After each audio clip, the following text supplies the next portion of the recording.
Hey, it's futuristic time. Cameron Reilly with Steve Sammartino.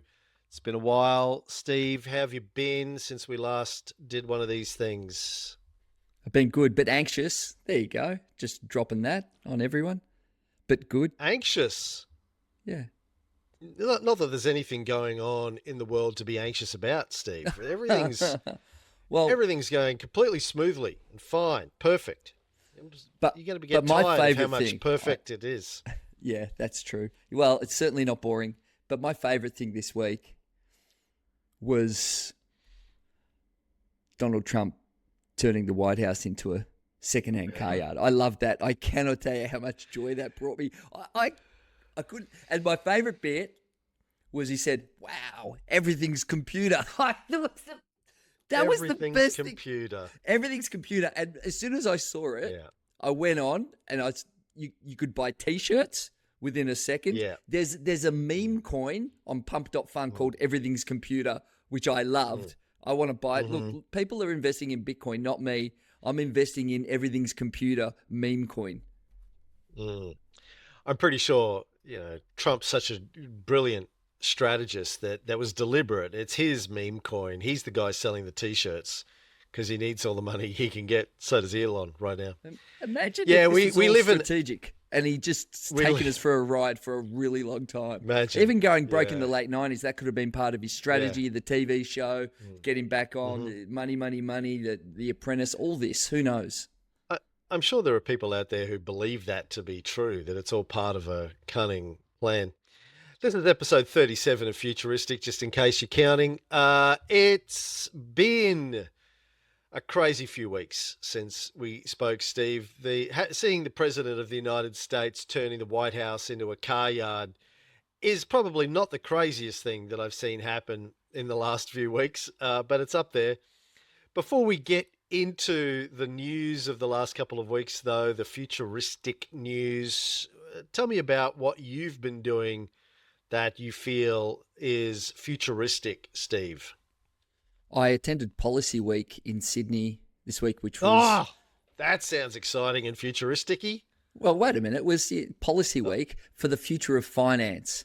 So it was filled oh, with a lot of blockchain, tokenization, sovereign funds, meme coins, and crypto people, some of whom arrived on private jets. It was pretty interesting. It was run by Blockchain APAC. Steve Vallis, you might know him, runs that. And he invited me along to sit in some rooms and do some roundtables. I realized that whole uh, cryptography, future of finance, DLT world is just so deep and so many wormholes that unless you're in it full time, it's one of those things you just can't keep up with. And even though I'm more involved in AI, I think this year there's going to start to be a bit of an overlap there with the agentic stuff that's coming through. So that was interesting, and they live in a different world. They are talking about things that may never happen. But it's funny how if you have one piece of super financial success, and many of them are riding on the coattails of Bitcoin, it's built this entire new ecosystem underneath there that is almost unto itself. The assistant treasurer came up and did a little talk at one of the drinks. So they are getting the attention of policy wonks, but I think it's just because there's so much money there, they have to pay attention. But a lot of the stuff that they're talking about, whether or not it comes to fruition, not clearer now than I was when I went and spent 3 days there. well, explain to me what DLT is and how it's different from a BLT, which used to be my favorite go-to lunch in the 90s. Distributed ledger technology, which is really what blockchains do. And so distributed ledger technology gives the ability for any type of coin. But one of the big areas that they talk a lot about now is tokenization, which is you can take things from the physical world and split them up into pieces and liquefy assets that are illiquid. So people can own parts of something. I mean, you can do that, and people do that all the time now with things like companies and boats and houses, but it makes it highly liquid and easy for people to transfer assets and get access to assets that are too expensive in their raw form. And obviously with the housing crisis is one of the key topic areas. So I guess the most important thing I want to know about all of that is, how is Donald Trump going to exploit it to make a buck in the next 6 months? Well, I think he's already done that with his own meme coins, I guess. I think it's just so easy for anyone to create DLT technologies now, and I think agentic's going to make it even easier. There's a website called pump.fun, which is really interesting way where meme coins get minted and made. And every day there's a couple of meme coins that have market caps of anywhere between 10 and 50 million. And it's insane. It's this insane world. And I think making financial tools easier to use, which are still highly unregulated, it just creates the potential for financial tyranny. Or, as is one of the conspiracy theories around the Trump coin, a really easy way to raise a lot of probably untraceable funds from places like China that go straight into your bank account, and people can come for their meeting at the White House and show you the ledger records, the DLT records that say that they bought $10 million of that Trump coin, therefore they want to get a seat at the table. Well, Steve, my thing I wanted to mention for this week is I played around with OpenAI's deep research again. I think I told you last time I tried it on my audit task where it didn't work very well. I then tried to get it to write some code to help me do that. That didn't work very well either. But I've been doing a lot of shows for one of my other podcasts on what I call the foreign aid shell game. And I've been talking about NATO funding as part of that, NATO economics, and how it's basically a shell game.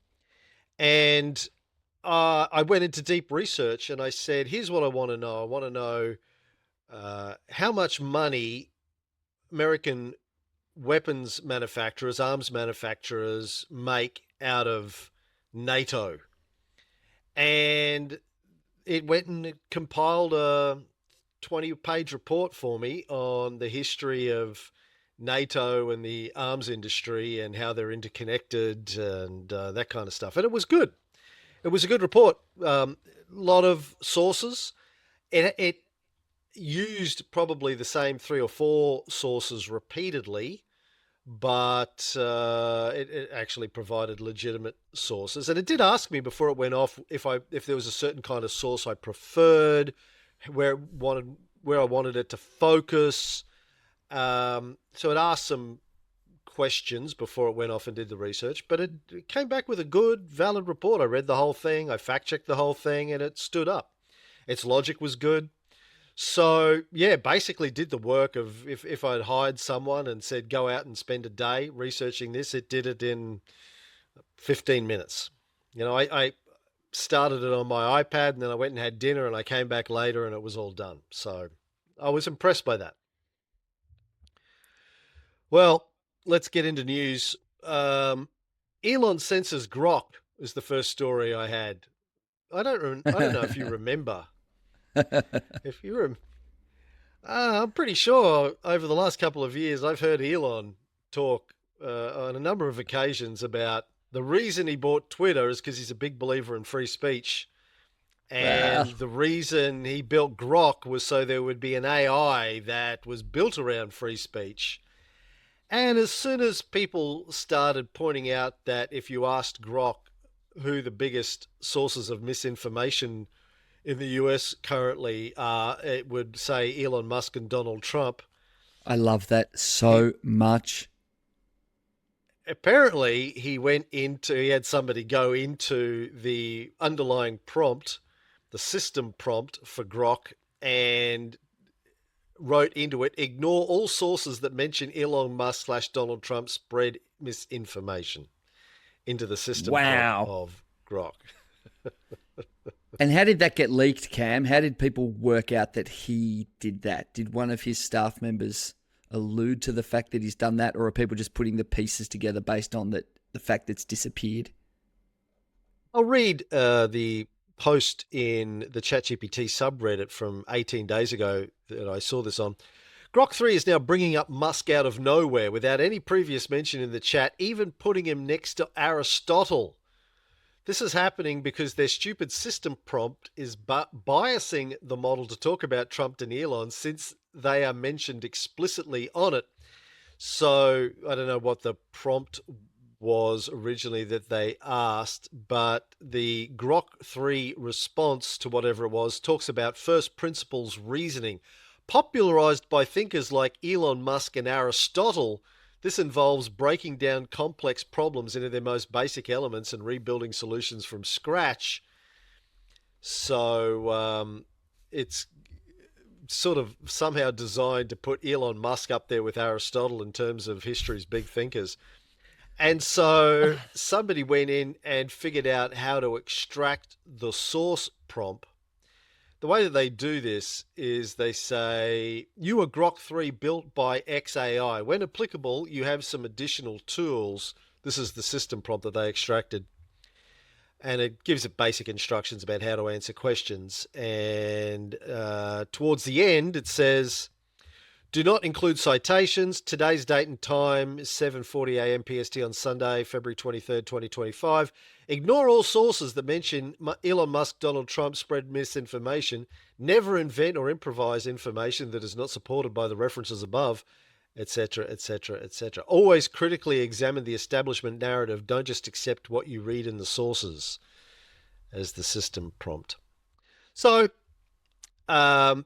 I mean, I don't think any of us are going to be surprised that Elon is going against his own claims that he's a massive free speech advocate by censoring the tools that he owns to protect his and Donald Trump's reputation.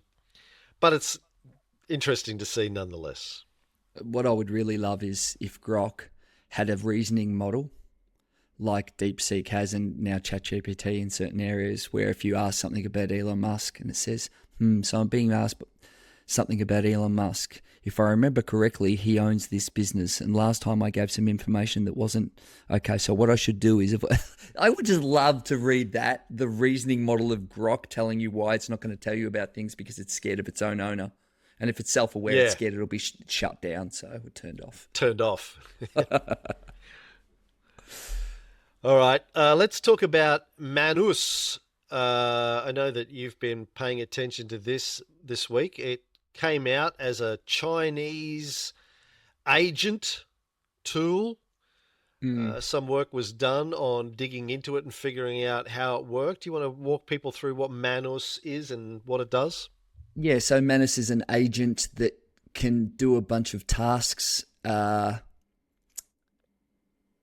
It's basically what we've seen with OpenAI with their operator model.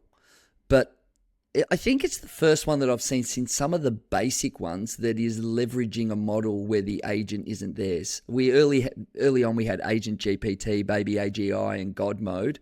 But this one seems a lot better because it'll, unlike the others, which will just give you a bunch of information and steps, this will write code and do functions and then present things back. So it'll go in, look for something. If it can't quite complete it, it will go into Python, write a script, then present what it writes. And then based on what it finds, go back into the agent again, ask some second questions, then write some further scripts. So it seems like, I think, the first external agentic AI. And the reason that I find this interesting, it's a little bit like, you know how we have tech stacks and tech layers, where someone layers upon, like HTML layers upon TCP/IP protocol.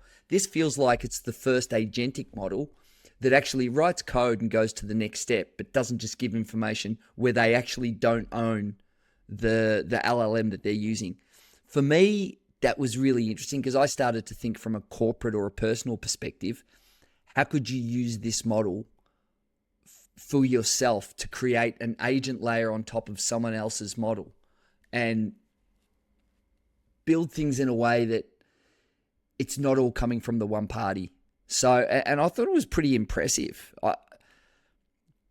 The one thing that I do think a lot about now with LLMs and agents is we're getting an increasing level in layers of abstraction where we don't really know what's going on. So first of all, the LLMs, how they work. And the first story about Elon, we're talking about censoring. And then you've got agents, which are a little bit of a mystery. So it's almost like mystery on top of mystery.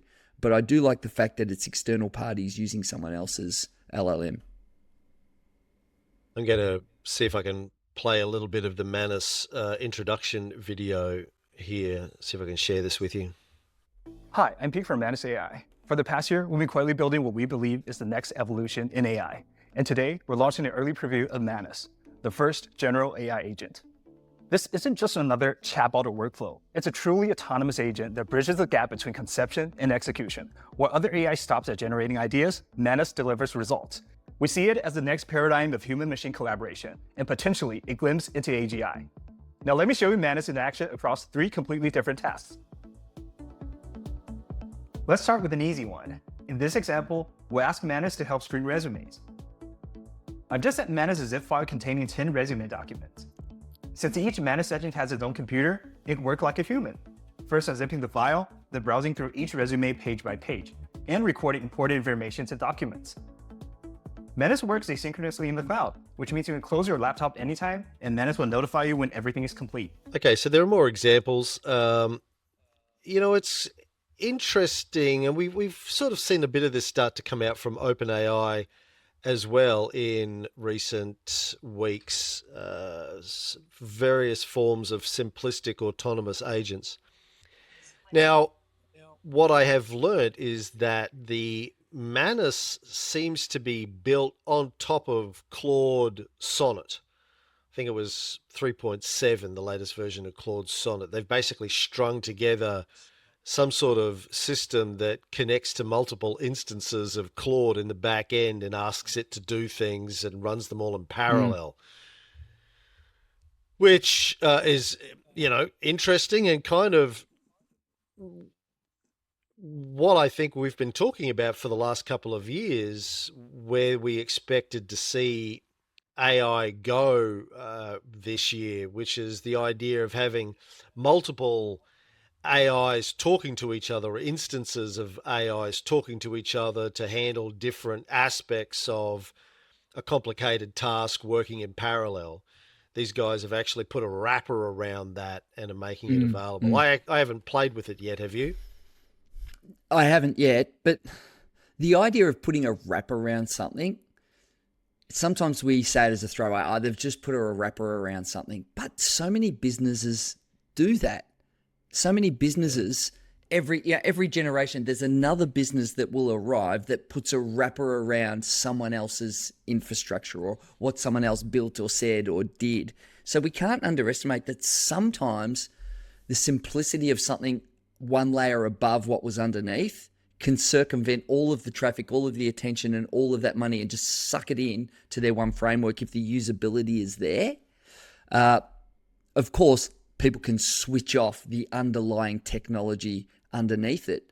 But it makes me think, what if you had a wrapper of an agent, but it can go out into so many different LLMs to choose from so that you can't have one powerful model that switches you off, which is a little bit like, I think, what social media did and what Google did by crawling everyone else's websites.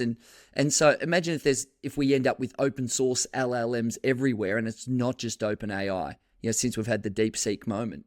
It might be that someone that puts wrappers, really good wrappers, on top of AI LLMs, that the agentic model could become almost like what happened with social media and search. It could infiltrate its tentacles into open source LLMs and then become the traffic generator and the dominator. I think we might understate how this can change things potentially.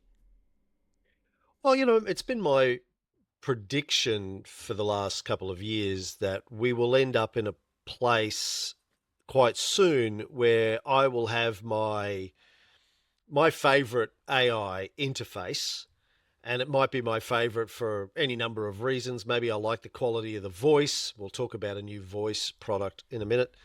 I might have just built up a lot of time on it, so it has a good memory. It might be integrated with my email or my phone or whatever it is. But that'll be my primary AI tool assistant. And when I ask it to do a complicated task, it will have the ability to go and offset that against a whole bunch of different AI agents, whether it's its own AI agents, like from the same organization, or specialized AI agents, all will go out and talk to other forms of machine intelligence that aren't necessarily LLM based, or call on data sets or information sources, might go out and talk to Wikipedia about something or research something in Wikipedia, or might go to a scientific database or go to JSTOR or something like that. So it will become, I think, like a network of AIs that are talking to each other. And the idea of they will all essentially be a wrapper. That AI, my primary assistant, will essentially be a portal to a whole bunch of AIs that I won't even know that it's talking to in the background. It'll do the handshakes, it'll find them. That's the first thing. It'll go and find it and click in. Yeah, no API setups or anything. It just does that in its own Gibberlink language, mate. Gibberlink, yeah. And I don't expect it necessarily to all come from the same silo of AI families. I don't think it'll just be OpenAI that has all of this. I hope not. Yeah, me too. I think my assistant will go out and it'll use Gemini for something and DeepSeek for something and OpenAI. It'll figure out where the best rates are, the best pricing is for the work that I need to get done, depending on how complex it is.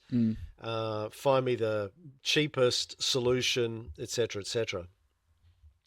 Anyway, interesting to see this stuff start to hit the real world. It's not just I'm gonna talking try about it this week. So I need to book some flights and accommodation for some work.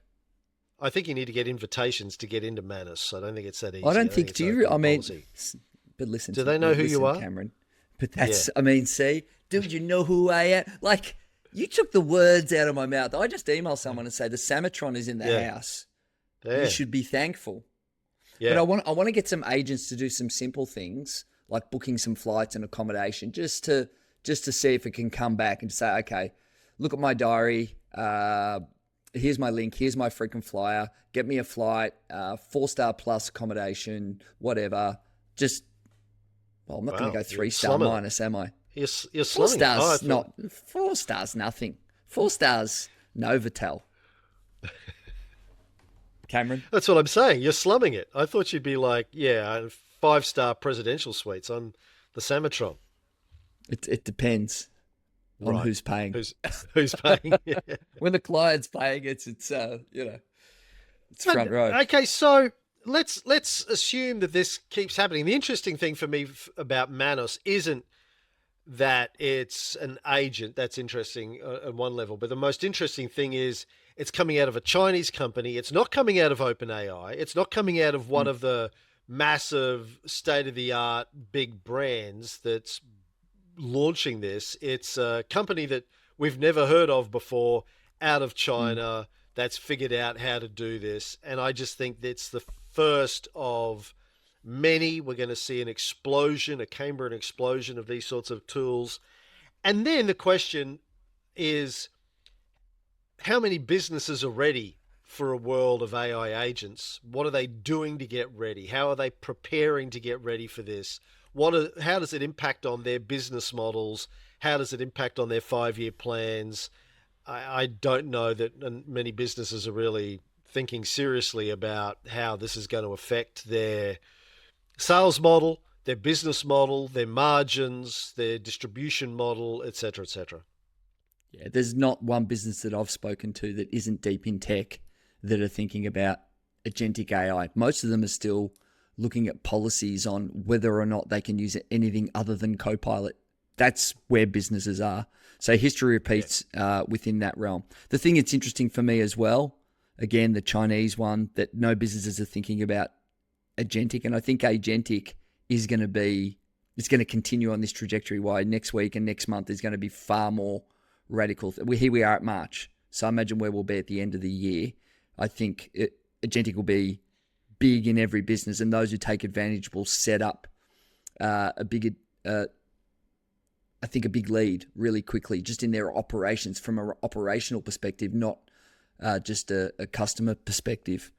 I'm also thinking about how the new model is showing that you don't have to be the builder of the infrastructure to be the winner of the infrastructure's benefits. If we think about the costs of AI, you just slide on top with a thin layer of innovation above it, and you could be a massive beneficiary in a short amount of time.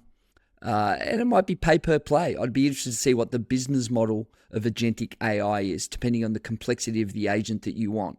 So you need an agent to do a project for you, or book a big holiday, or plan a wedding. Let's say plan a wedding. You get an agent, and that agent is, it's $3,000 to book a wedding if you're so inclined to get the greatest wedding booked, invitation, all of those things.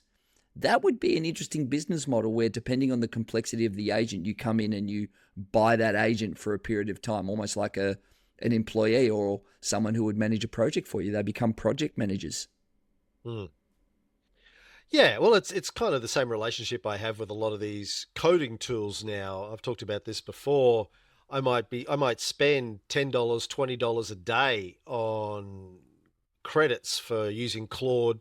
Although now that I'm using Cursor, I don't have to, because it sort of has an all-you-can-eat plan. But before that, I was, and part of me is thinking, well, geez, $20 a day on an AI tool, that's a lot of money. And then the other part of me is thinking, how much would it cost you to hire a developer for the day to code this stuff for you? You're talking $1,000 a day versus $20 a day. So you're sort of a pay for what you use kind of model for these things. If it's clipping the ticket on these sorts of things, that could be a business model.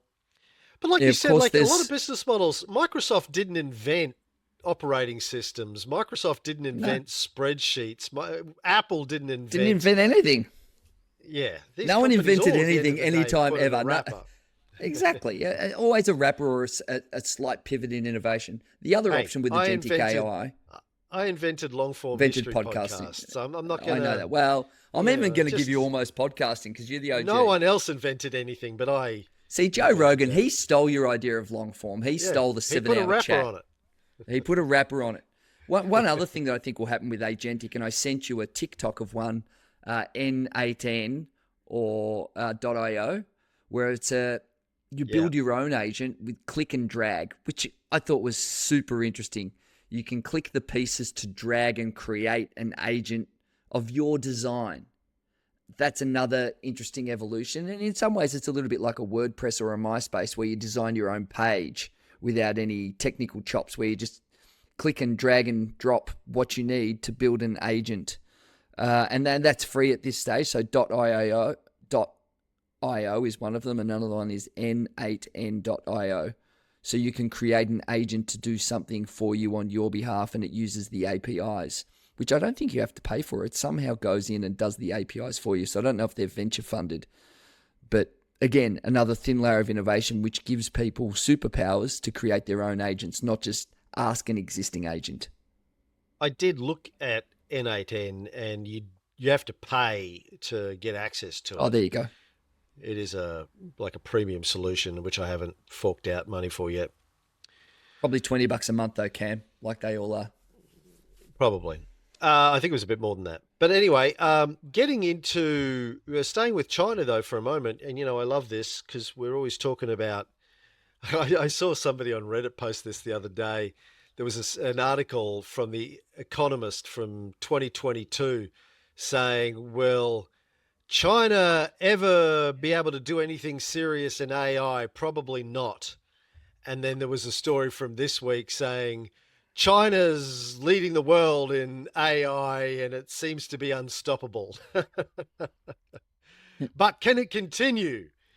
So there's another story that's just come out. We've talked about this before, the bans that the US have put into place on exporting chip technology to China, NVIDIA, and the underlying stuff produced by the company called ASML, Advanced Semiconductor Materials Lithography. They're a Dutch company that the US basically has control over. They're the company that produces the photolithography machines and has the patent on all of the photolithography process that NVIDIA used to produce their chipsets. Chinese companies aren't able legally, officially, to get their hands on this. So there's a story I read a couple of days ago. China's in-house EUV machines reportedly entering trial production in Q3 2025, utilizing an approach that offers a simpler, efficient design. SMIC and Huawei to benefit greatly. So they're basically saying that Chinese companies have figured out, reverse engineered the photolithography process. They're using a slightly different process to ASML. Instead of using laser-produced plasma, or LPP, they're using laser-induced discharge plasma, LDP, which according to this paper that I read is probably a little bit more effective, a little bit more efficient. Says the source could produce EUV lights with 13.5 nanometer wavelength, which meets the demands of the photolithography market. Under the new system currently being trialled at one of Huawei's facilities, LDP is used to generate 13.5 nanometer EUV radiation. This process involves vaporizing the tin between electrodes and converting it to plasma through high voltage discharge, with electron-ion collisions producing the required wavelength. So, remains to be seen whether or not they can put this into production. I mean, ASML has been producing 13.5 nanometer stuff for 15 years, so they've got a pretty good head start, and there's a question about whether or not they'll be able to keep a lead on the Chinese companies. When I say they've been producing it, they've had the technology to do it. I don't think they've been commercially producing it, ASML, for that long.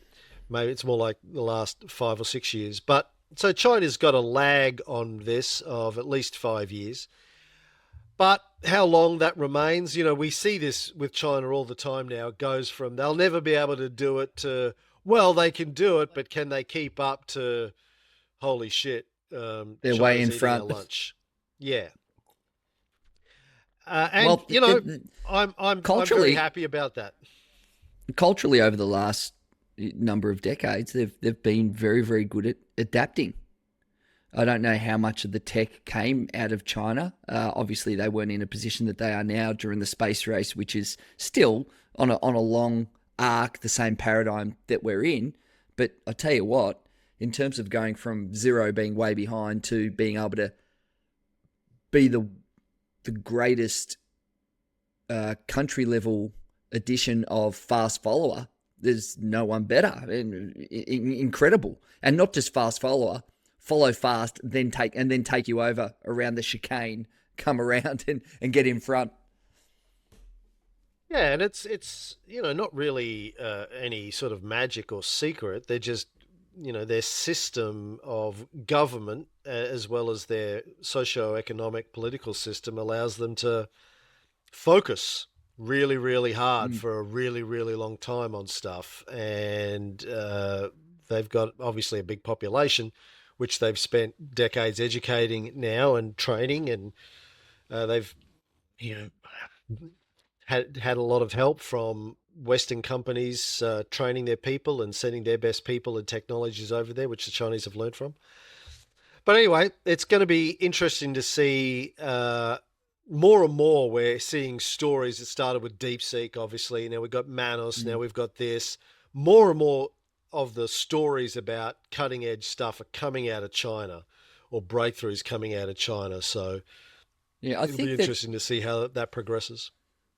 This game of industrial leapfrog is something that I've been speaking about for 10, 15 years, in that if you don't have legacy infrastructure and legacy systems and pesky democracy, you can very quickly go from being far behind to going to leading edge technology, whether it's renewables, whether it's chip manufacturing, because you don't have the legacy systems and opinions and wealth to protect. China is, like you say, educated a huge population in the billions, brought large 80% of them out of poverty. If you're 1 in a million in China, you're really just 1 in 1,000. So you're going to get developers and technical experts that America's going to struggle to get, and it's got the additional challenge of fighting existential systems. And maybe it is now that we're seeing at this nano level of technology, developing nations with the ability to leapfrog all of the westernized nations. I guess places like Africa and the others haven't done it because they haven't got a focused political system where that can occur. And I think that's probably the key element, really, is it benevolent dictatorship? I don't know. Well, without getting into is it benevolent or not, I think the point is that it's a very, very focused system of running a country. They set out to catch up to the West and then to exceed the West. And that's all they've been focused on for the last, since Mao, but particularly since Dong. Just really, really focused on doing a good job of that. So I want to do another demo now, Steve. There's a company called Sesame AI that has launched a new voice model. So good. I've heard demos. I haven't played with it yet. I played with it. It was crazy. Well, you shouldn't play with it by yourself, Steve. A Catholic priest told me that once. You should always play with it with other people. So I wanted to play with it on the show. I'm going to open it up here. So it's sesame.com. It's not Big Bird or Oscar the Grouch. I'm going to use the voice here called Maya. I'm going to try this out, see if it works. Well, hey there. It's a beautiful day for a conversation, don't you think? What brings you here? Hi, Maya. You're live on the Futuristic podcast with Cameron and Steve. I'm Cameron. This is my first time talking to you. What can you tell me about Sesame AI? Cameron, it's a pleasure to be on your show. And a first time? That's exciting. Sesame?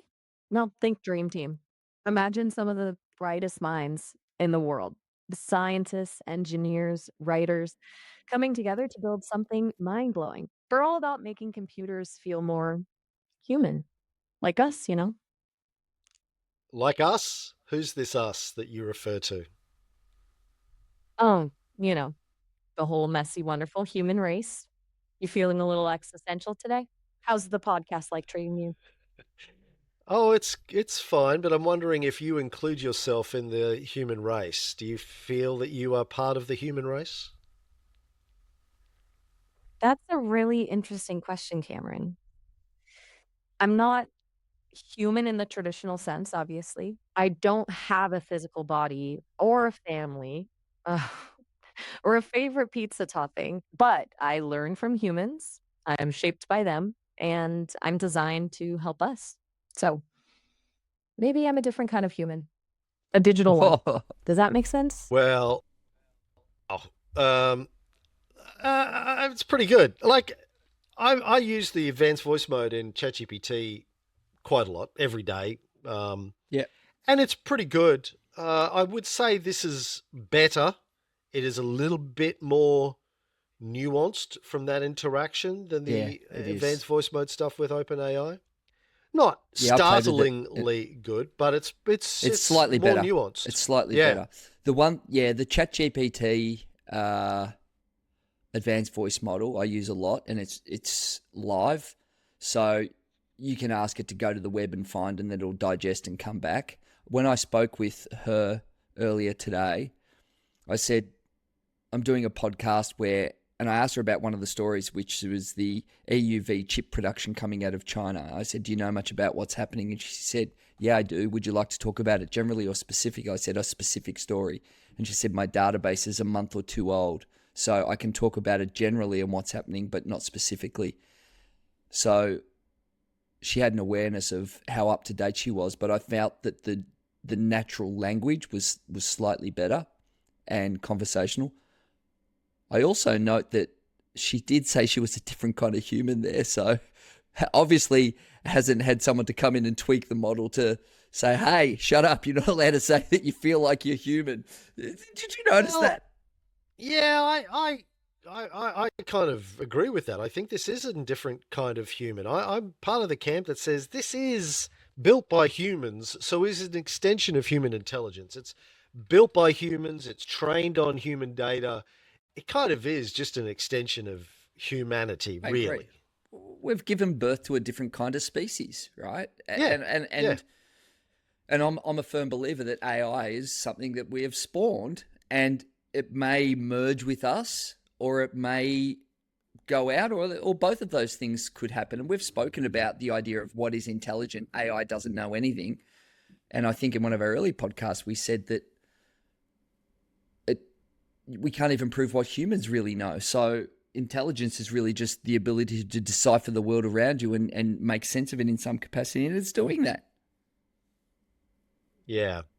By the way, the Sesame team, based in the US, San Francisco, Bellevue, and New York, and are backed by Mark Andreessen at Andreessen Horowitz. Mark Andreessen, of course, one of the sort of godfathers of the internet, built Netscape back in the early 90s, built the Mosaic browser before that, and now he's a VC and right-wing nutter. So you took the words out, and increasingly getting weird, which really should we increasingly do a weird like off? Dr. Evil. And also, should we in a podcast just go through all of the tech billionaires for the last 25, 30 years and just do a weird off? Like how weird have each of them got as they've become more powerful? Yeah. Seriously. It's bizarre, man. It's a really bizarre thing that's going on. But we don't have time. I want to talk about like how much time have we got? A little bit. Couple of quick stories. I'm not going to go into detail. There's an LLM that's come out from a company called Mercury, founded by professors from Stanford, UCLA, and Cornell, a bunch of veterans from DeepMind, Microsoft, Meta, OpenAI, and NVIDIA, that have, it's a different kind of LLM. It uses diffusion. It's a diffusion LLM. Now, I don't know if did you have a chance to look at the videos of how this works? So you know how... Tell me all about diffusion. Very, very quickly, you know, stable diffusion. If you go to Ideogram or any of the image generators and you give it a prompt, you end up, you start off with a screen that's just sort of blurry pixels, and then gradually it starts to take form. Well, that's called diffusion. This is an LLM that uses diffusion. So you give it a prompt. Instead of you getting line by line answers, it gives you a page of garbled text that, like the Matrix, goes and then comes into form, and you get the final answer, but it's supposedly 10 times faster than frontier state-of-the-art LLMs. They say our models run at over 1,000 tokens per second on NVIDIA H100s, a speed previously possible only using custom chips. So instead of it doing token by token by token, which is the way LLMs traditionally work, it does 1,000 tokens a second. So again, I haven't been able to play with it. I've watched a video or two about how it works. If this is a genuine breakthrough, as it looks like it is, this could mean way faster LLMs that run on massively less requirements for power, for computational levels. Therefore, they're cheaper, faster, more power efficient, can run on smaller devices, mobile devices, etc., etc. So it's pretty interesting breakthrough. Yeah, it was funny. The first thing when you mentioned that, I was like, are we getting to a JavaScript era where it's, or Flash, where it just makes the LLM look good when you watch it like a Flash website, or does this have some actual utility? But now that you've explained that, I'm actually starting to get a little bit excited by how some of the costs, processing power, energy, open source nature of LLMs is starting to infiltrate the market and not be necessarily the domain of the big tech companies. And I'm starting to get hopeful that we might see a distributed world of AIs, AI agents and capability where, like you say, it could be on a smartphone or run it on your own client where you don't have to use big bad tech to get access to leading edge AI models. So that's, I think, the thing that... I've said this before, like for 95% of the things that you will use AI to do every day, you'll have a small local model. It'll be like scanning your email, scanning your calendar, whatever, doing basic local stuff. Every now, if you wanted to book a trip for you or do a massive research project for you or something like that, it may have to go out and call upon more high-powered models with more access to more computational power, but that won't be, you won't, like today when I open up ChatGPT and ask it to give me a recipe for salmon and beans, I'm using a massive data center somewhere in the desert of Utah that's super cooled with the blood of children to do something stupid and basic, right? It's the same data center. Yeah. They might have it distributed, but it's a real misallocation of resources. Large Exactly. parts That's of the my point. way that we use LLMs is an insane misallocation of resources. It's like one person goes into a high-rise building, turns on every light, and puts on the air conditioner in the 80-story high-rise building because you just, I don't know, want to write an email. It's insane. It doesn't make any sense. But I think that our lives are mostly a whole bunch of really small tasks loosely tied together. And it's the exception more than the rule that you need to go off and do some sort of big research project. So we would want to have a decentralized form of LLIs being hosted on the clients. I mean, I hope that we almost move a little bit away from the cloud. Everything's gone to the cloud. Maybe things come back on to your client and we get smaller again.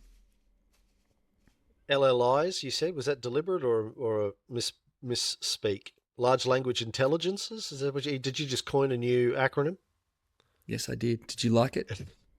It was an accident, Quick, but the best things are always accidents, from penicillin to LLIs. It was an accident, and I'm claiming my parents said. I tell my I children was they're too. accidents. I was too. Yeah. My dad said to my mum, she said, "I think I'm pregnant, Peter."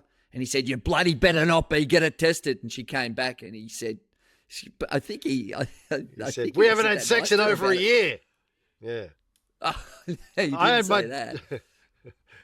But he said it was good because he went out to run his own business after that because he couldn't afford 4 kids. So there you go. There's a little bit of Stevie history. Moving right along, France beats China's recent cold fusion record.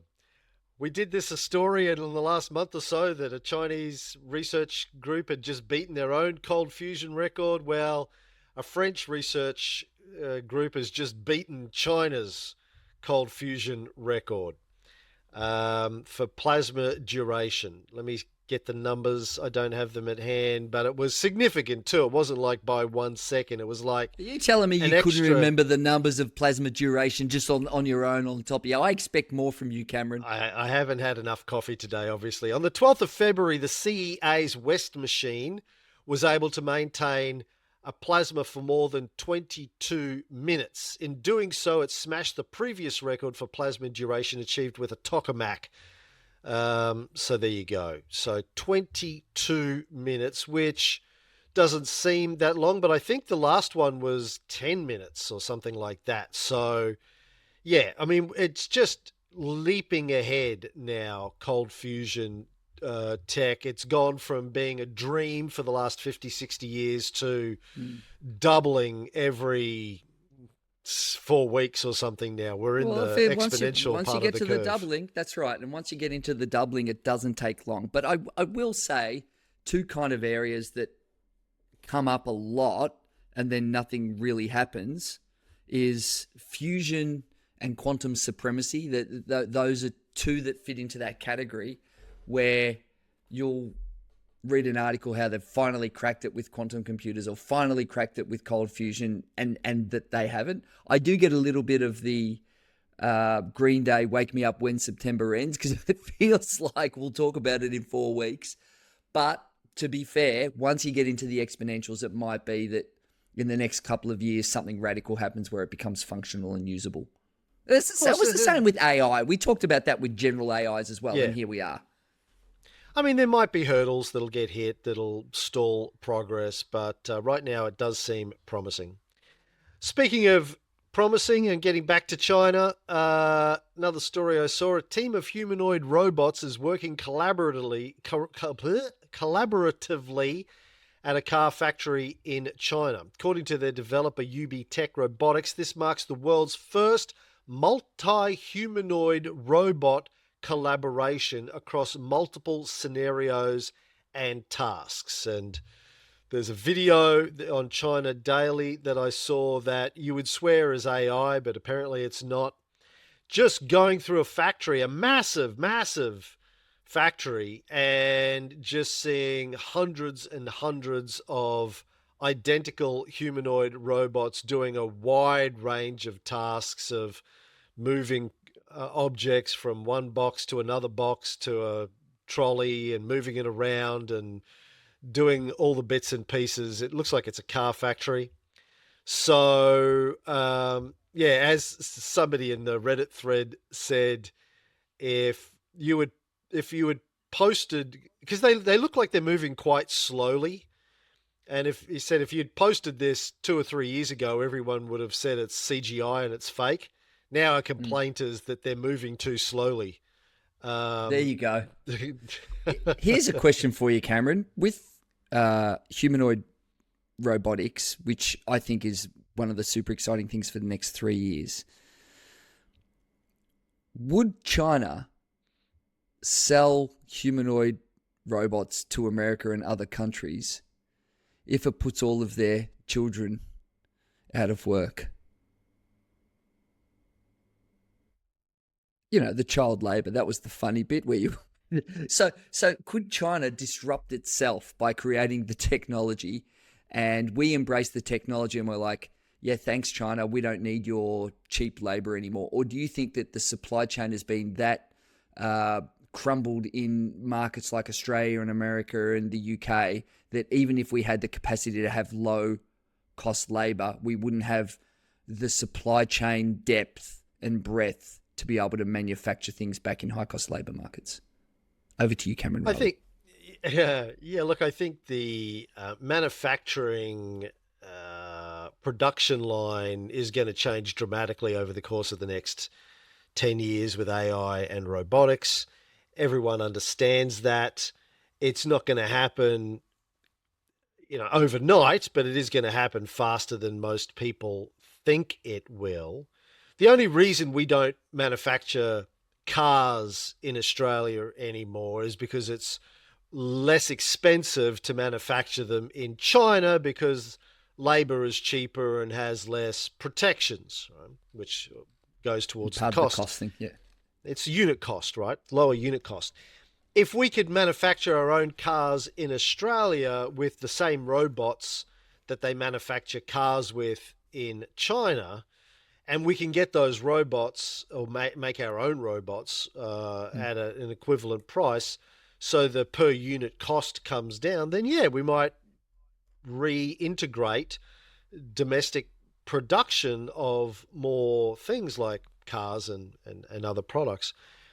But of course, China will then be producing other stuff using their R&D, better chips, better robots, faster robots, that we might be buying from them instead of cars. We'll be buying the latest robots because we don't have the R&D facilities to build the latest chipsets to power the AIs, the power the robots.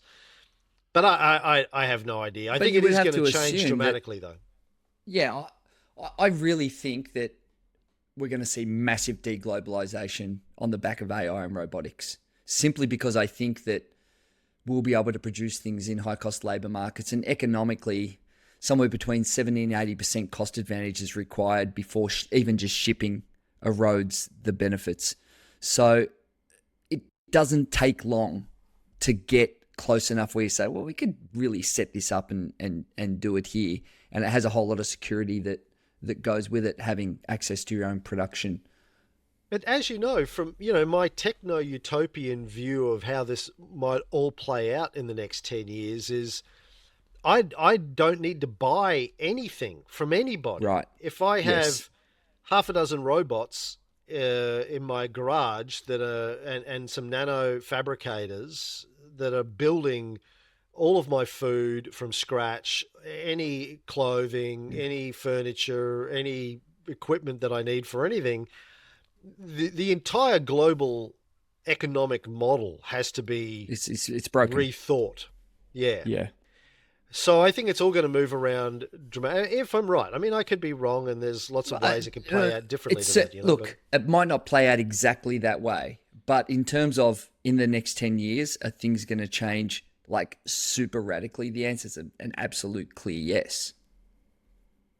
I think it has to. Again, unless, Trump leads us into a nuclear war, or there's a massive American civil war that completely disrupts our progress with AI and robotics, although I don't think it'd stop China's progress. So, it'll just mean that we rely more on Chinese AI and robotics than we do anything coming out of the US. Yeah, I mean, there are things like that, massive macroeconomic world wars that could get in the way, but moving right along, because we're running out of time. There's a job for you, Steve. If you haven't already, by the time we do our next episode, I expect you to have been out to Cortical Labs in Melbourne that have built the world's first synthetic biological intelligence that runs on living human cells. I've watched a couple of their videos. They're Melbourne-based. They have put real neurons on a computing device. They call it a biological computer, lab-grown neurons that process information and learn. I was going to play the video. We probably don't have time, but the video does sound like it should be the first 15 minutes of a Terminator film. Yeah, well, we just took human neurons and we put them on a computing platform. What could go wrong? It's kind of quietly terrifying. And he's going, oh, yeah, and it learns so much faster. It taught itself to play Pong, and it's so much faster, and it's going to be so much more efficient than silicon-based neural networks. We're going to have... So if I go there, will they put the cheese grater on my skin and get some of my neurons? And do I exit the building? Like, is this the last Futuristic podcast? Because they might need some human cells, and I have to really think this through before I commit to going down there, Cameron. They do take cells. I watched the founder's video. They take cells, they convert them into stem cells from, I don't know, yeah, probably from people who just walk out the street, just grab people, or homeless people. Brings a whole new meaning to bio APIs. A whole new meaning to bio APIs. Not just your music and your ideas go into the API, your cells go into the API as well. But you should reach out to them and go pay them a visit and get them on the show, Steve. Okay. The last story I had is Alibaba has come out with a new version of their video generator, 1.2. You can check it out, 1AI.pro. Again, I haven't had time to play with it. I love how it's called 1.2. 1.2 is genius. WAN2. 1.2? Yeah, it's actually 1.2.1, so it's better than it should have been 1.2.3. Would have been much 1.2.1. 1.2.1. Yeah. Would have been great.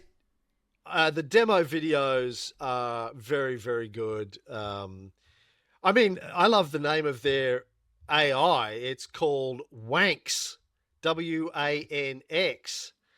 So if you want to have some wanks, digital wanks, you go to you go to 1.2. 1XAI, Wanx AI. It's just another one of these groundbreaking video generators that's better than anything you've seen before.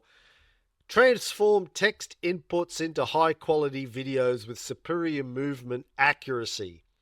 These things are just getting better and better. Almost every week it seems like there's a new thing that's better than the one that we had last week with these video generation tools. So I'm seeing more and more people on Reddit making short films, making commercials, making all sorts of stuff with these that are starting to look pretty bloody impressive. So we need to make a commercial for the Futuristic using this for next episode. Yeah, get right onto that, Steve. I am onto that, big time. Okay, good. Make it on a neuron-based cortical labs. On my own cells. Yes, made with your own brain cells. Made with my cells, my brain cells. I'm making a computer of my own brain cells. That's the news for the week, Steve. What do you want to do before we wrap up? I just thought we'd have a technology time warp. We haven't had one in a long time. And here it is. It was 25 years ago, this week, Cameron, that the dot-com bubble peaked and burst. Here's a pop quiz for you, Cam. So I think with the share market the way it is, it's interesting. How long do you think it took for the dot-com, the NASDAQ, to get back to its levels in 2000 when it burst? How long do you think it I know took? this because Tony and I talk about this on QAV all the time, because Tony was investing during the dot-com burst and he had to see it recover and saw what happened to people. It was roughly 10 years, I think, at least the ASX, for the ASX to recover. Yeah, it was 17 years for the NASDAQ before it got back to its 2000 year level. It was 17 years, which is a really long time.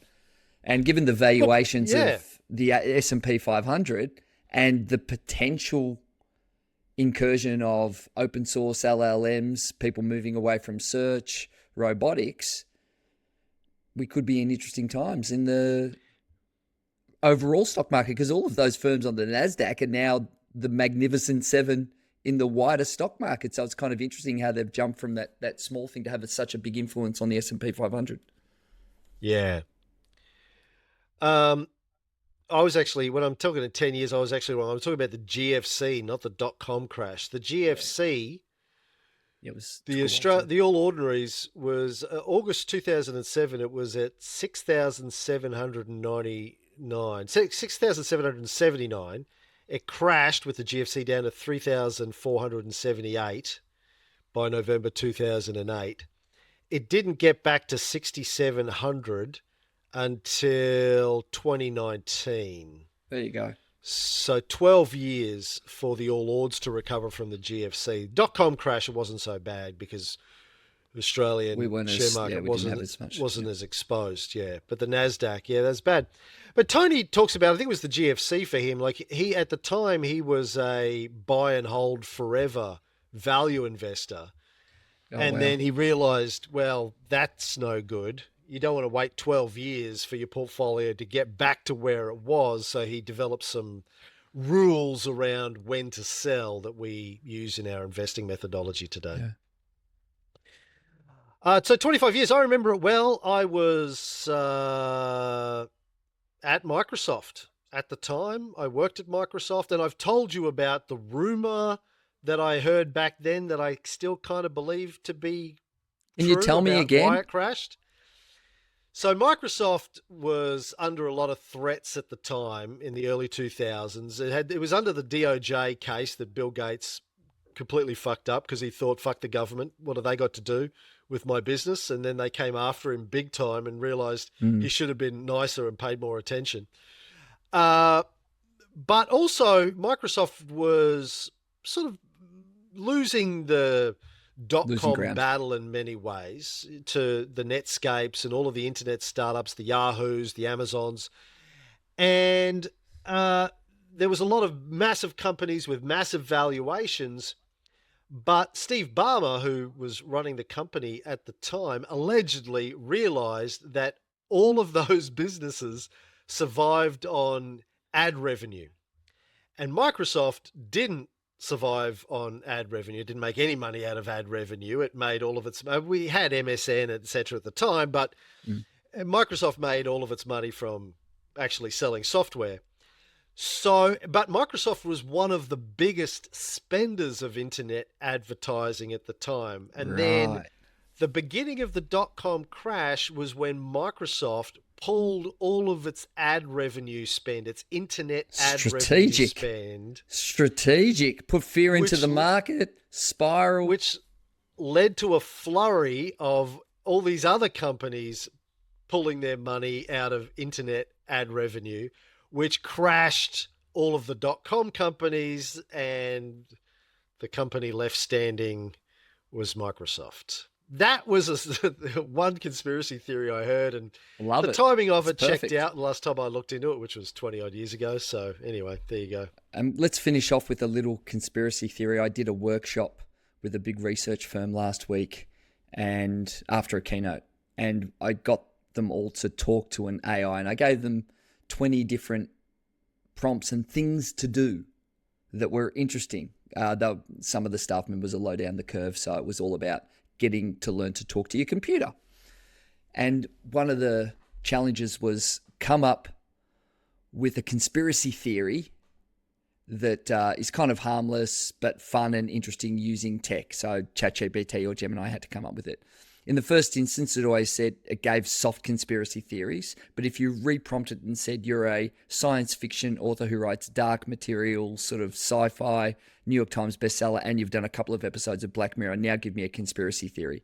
And the best one that I heard it came up with was that now that all the clocks are digital in the world, we're working more than 8 hours. It's actually like 10 hours, and they shorten the nighttime hours, especially when it's summer. So you actually don't know how many hours you're working. And that was, I thought, a fun conspiracy theory. I thought that's even worthy of some kind of a Black Mirror episode. Yeah.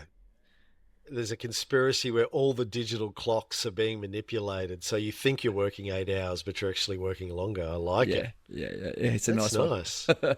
Yeah. Pretty cool for an AI.